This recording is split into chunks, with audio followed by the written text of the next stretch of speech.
The old house known as Whispering Pines stands silhouetted against a bruised twilight sky, a skeletal ruin choked by the relentless embrace of tangled vines. Its windows, like vacant eyes, stare out into the gloom, holding secrets within their dusty panes. A chilling wind whispers through the gnarled branches of the surrounding trees, carrying with it a sense of profound and ancient sorrow. On the screen, elegant text fades in, the legend of Whispering Pines. The image holds for a moment, letting the oppressive atmosphere settle before the story truly begins. Inside, the silence is thick and heavy, broken only by the sound of tentative footsteps. Sarah moves through the decaying grandeur of the foyer, her flashlight beam a lonely spear of light slicing through the suffocating darkness and dancing across clouds of disturbed dust. The air is cold, stagnant with the smell of damp earth and rot. Every creak of the floorboards under her feet sounds like a gunshot in the profound quiet. Then, another sound joins the grim symphony, a faint, distant whisper that seems to coil around the edges of her hearing, impossible to place yet undeniably present. Her breath hitches, her heart thumping a frantic rhythm against her ribs. The camera pushes in on her face, capturing the wide-eyed fear that has begun to eclipse her initial curiosity. She is no longer just an explorer, she is prey. Deeper within the house's labyrinthine layout, Sarah's light falls upon a small, leather-bound book resting on a decrepit writing desk. A journal. Brushing away a thick coat of dust, she opens it with trembling fingers. The spidery, frantic script within details a history far darker than any local legend had ever suggested. As she reads of rituals and despair, the screen flickers with unsettling flashes of the past. Shadowy figures move just at the edge of perception, their forms indistinct, but their intent menacing. We see glimpses of a family tormented, of a darkness invited into the home that refused to leave, its malevolence seeping into the very wood and stone of the estate. A sudden floorboard creak from behind makes Sarah gasp, whirling around. An old man stands in the doorway, his form nearly lost in the shadows. It's Old Man Hemlock, the reclusive caretaker spoken of only in hushed tones in the nearby town. His face is a roadmap of wrinkles, his voice a low, gravelly rasp. "You shouldn't be here," he warns, his words carrying an unnerving weight. This house, it remembers, and it doesn't like visitors. As he speaks, his eyes catch the light in a strange way, glowing with a faint, unnatural luminescence for a split second. The scene fractures into a rapid sequence of cuts. Sarah's face, pale with terror, Hemlock's unwavering predatory gaze, the shadows in the corner of the room seeming to deepen and writhe. Panic seizes Sarah. She shoves the journal into her bag and bolts, her only thought to escape.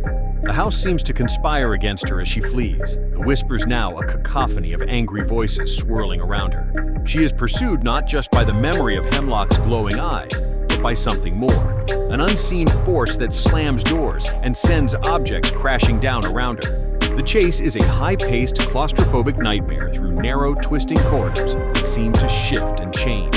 Just as she nears the front door, a grotesque, shrieking face, a terrifying entity of pure malice, lurches out of the darkness directly in front of her, a final, heart-stopping jump scare that reveals the true horror lurking within Whispering Pines. Sarah bursts from the front door, stumbling and falling onto the overgrown lawn, gasping for air. She scrambles to her feet and runs without looking back, her face a mask of trauma. The final shot is of the house, once again standing silent and imposing against the night sky. The whispers have faded, but as the image lingers, a single faint sibilant word snakes through the air. Soon. A chilling promise hangs in the balance as the screen fades to black, and the final text appears. Some stories never end. The sea was a churning beast, hurling itself against the rocks as dusk bled across the sky, painting the churning waves in shades of bruised purple and angry orange. I arrived at the St. Jude's Head Lighthouse with the storm, a replacement for a man they said simply walked away.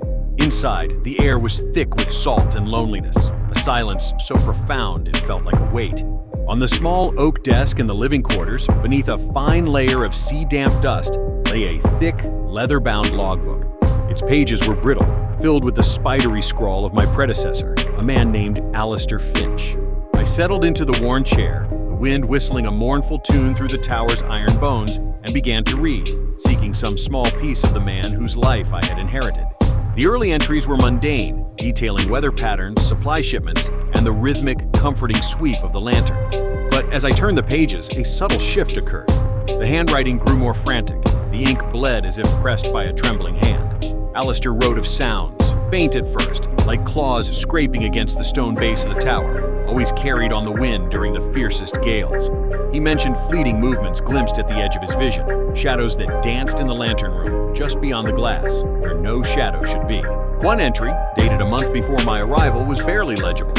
It watches from the waves. It knows the light is here.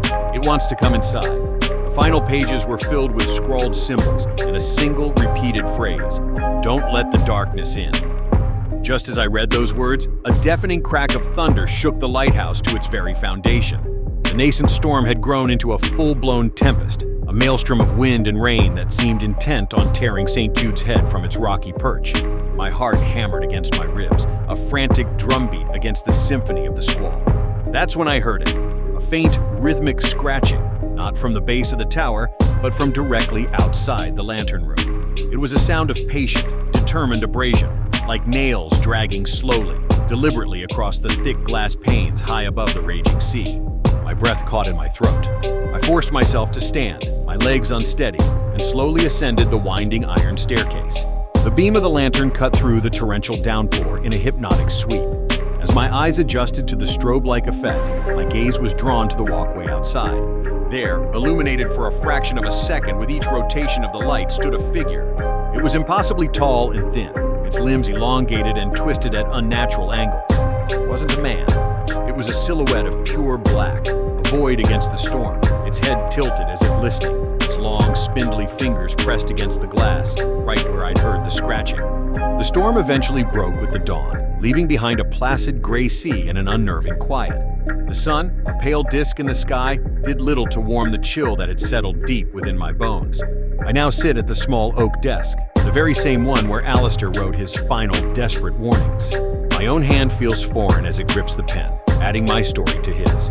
The ink flows smoothly as I write, my script now a mirror of the one that came before. The light must be kept. It sees in the dark.